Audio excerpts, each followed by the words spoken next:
These are this afternoon's top stories. Division voters can now register as their electoral office opens today.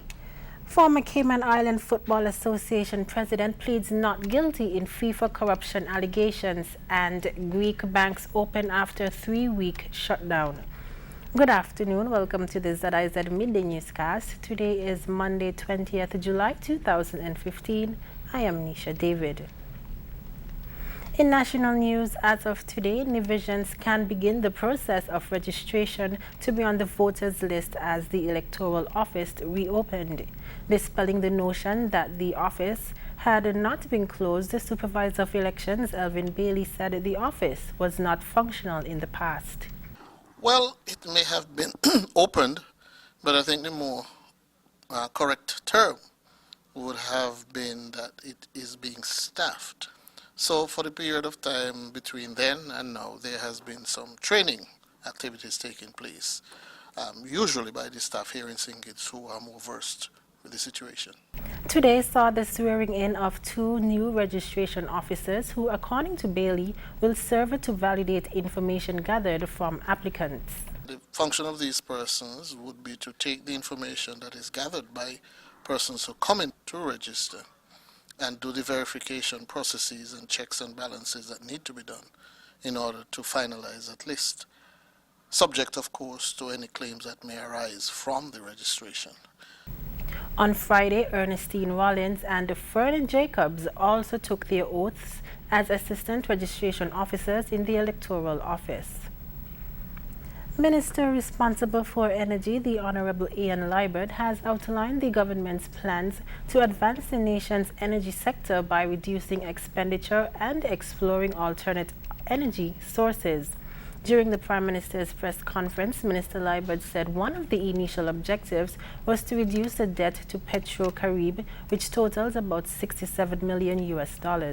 Our approach to that, we have negotiated with Petro-Carib, thanks to the Prime Minister, and we have gotten the interest on all the debt forgiven. And truly think it was some $8 million. He said the government continues its plan to explore more eco-friendly energy sources such as wind, water, and geothermal energy to reduce fuel costs and the overall burden on the national economy. The Rotary Club of St. Kitts, in partnership with the Lodge Group, held its 2nd annual free prostate screening. Decided that we should really come back and do it, and so far for the morning we've had over 200 persons already who've been screened, and as you could see, many more are coming this morning to get screened again. Natalie John, Director, Public Relations, Rotary Club of St. Kitts. On Saturday, the men registered, provided their medical history, had blood tests done, then the screening was administered by an oncologist in a private cubicle. This is what some of the men had to say. However you feel, I think it's a good thing to do. I've done it last year, and I've done it again this year, and I think that it's important. It's a very prudent thing for men to come and have themselves checked out. Man free to go, but I advise all men to go and check it. You know, either 1, 2, 3 things. It's not long, 3 minutes done. Well, I think that they should be coming and get a test. Yeah, very important. Time, and it was a bit of a traumatic experience, but I believe if you think about your family and the reasons that you have to live, it's a good thing. Yeah, having that knowledge that you're clear is a big relief. You're out there who think that is something bad. I mean, your health comes first. It's better to know than to don't know. Last year, over 150 men were screened, of which 17% returned abnormal results, translating to 7 men diagnosed with prostate cancer. The Rotary Club offers the free screening once per year. However, the club urges all men to see a doctor for that purpose.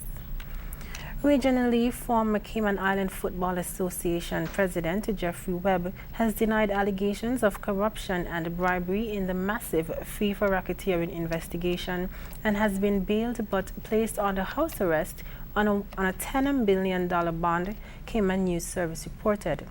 Amid speculation that Webb was in talks with U.S. authorities regarding a plea deal, The 50-year-old Caymanian appeared in a New York court on Saturday afternoon and pleaded not guilty. The first reports from the court hearing indicate that Webb was released, but he must stay within a 20-mile radius of the courts after he surrendered his British and Caymanian passports.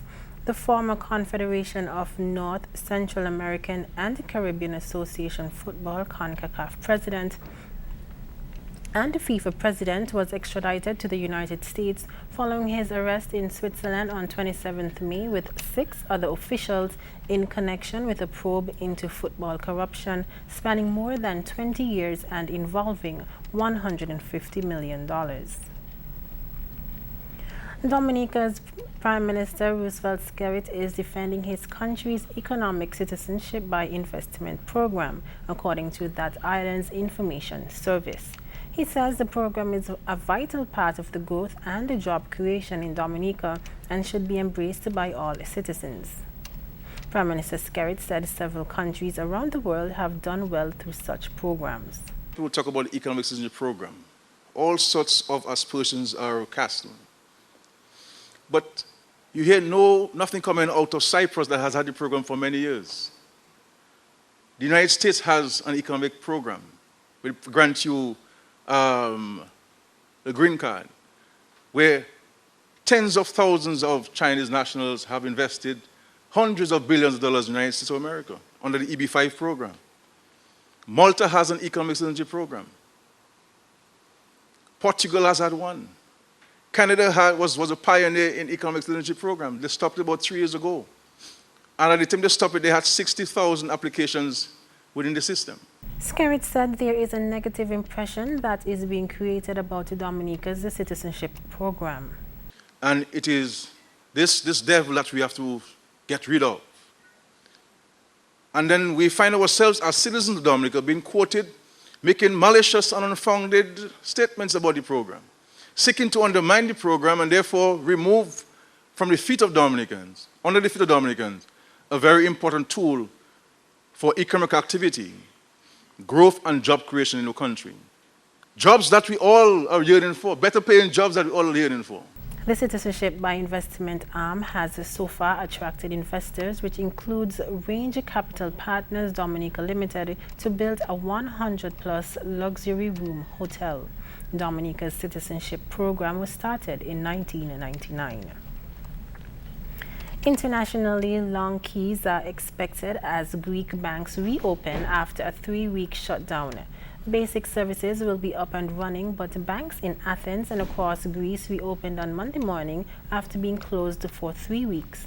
But capital controls remain in place, as does withdrawals. Greece for the first time in 3 weeks. Basic services are up and running, but withdrawals will still be limited to €60 a day. There'll also be increases in VAT on restaurant food and public transport as part of the Cash for Reforms deal struck last week to avoid bankruptcy. It's another delicate week for Prime Minister Alexis Tsipras as he prepares to face a second critical vote to secure a bailout agreement. After 5 years of crisis measures, some are cynical about the promises of the present government.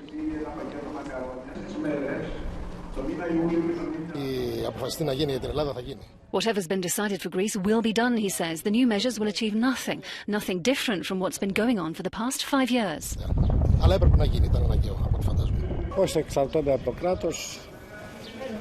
Those that depend on the state will be worse off, he says. It would be good if we got a new leader.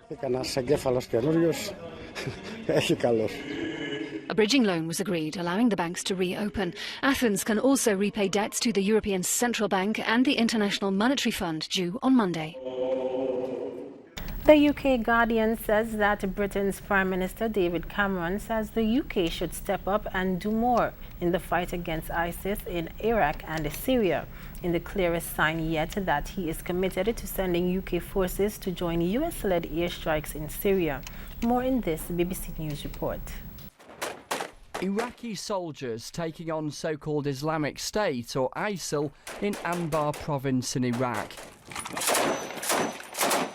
They currently get support from British airstrikes, strikes that don't extend into Syria, at least yet. We know that we have to defeat ISIL, we have to destroy this caliphate, whether it is in Iraq or in Syria. That is a key part of defeating this terrorist scourge that we face.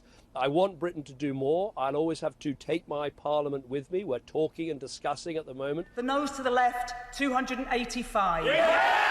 This is why David Cameron is making the case for broader airstrikes carefully.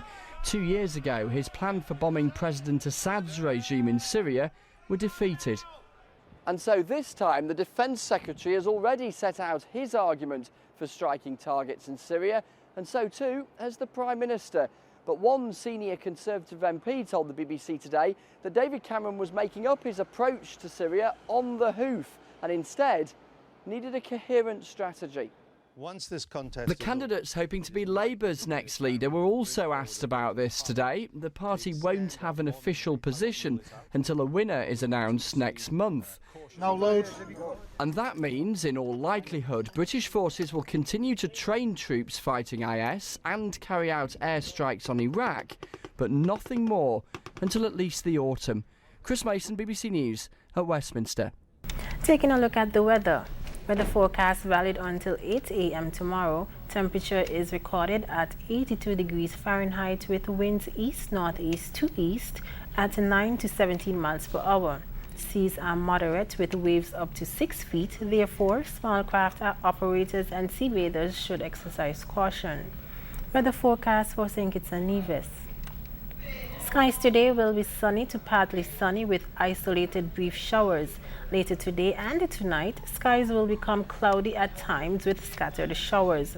The St. Kitts Met Office says a tropical wave is affecting the region, and cloudiness and showers associated with this tropical wave will spread to the Leeward Islands later today and tonight.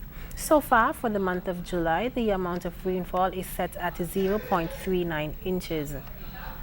Sunrise tomorrow is forecast to be at 5:47 a.m., while sunset today is expected at 6:48 p.m. That brings us to the end of the ZIZ Midday newscast. Join us this evening for these stories and more in detail. Thanks for joining us. I'm Nisha David.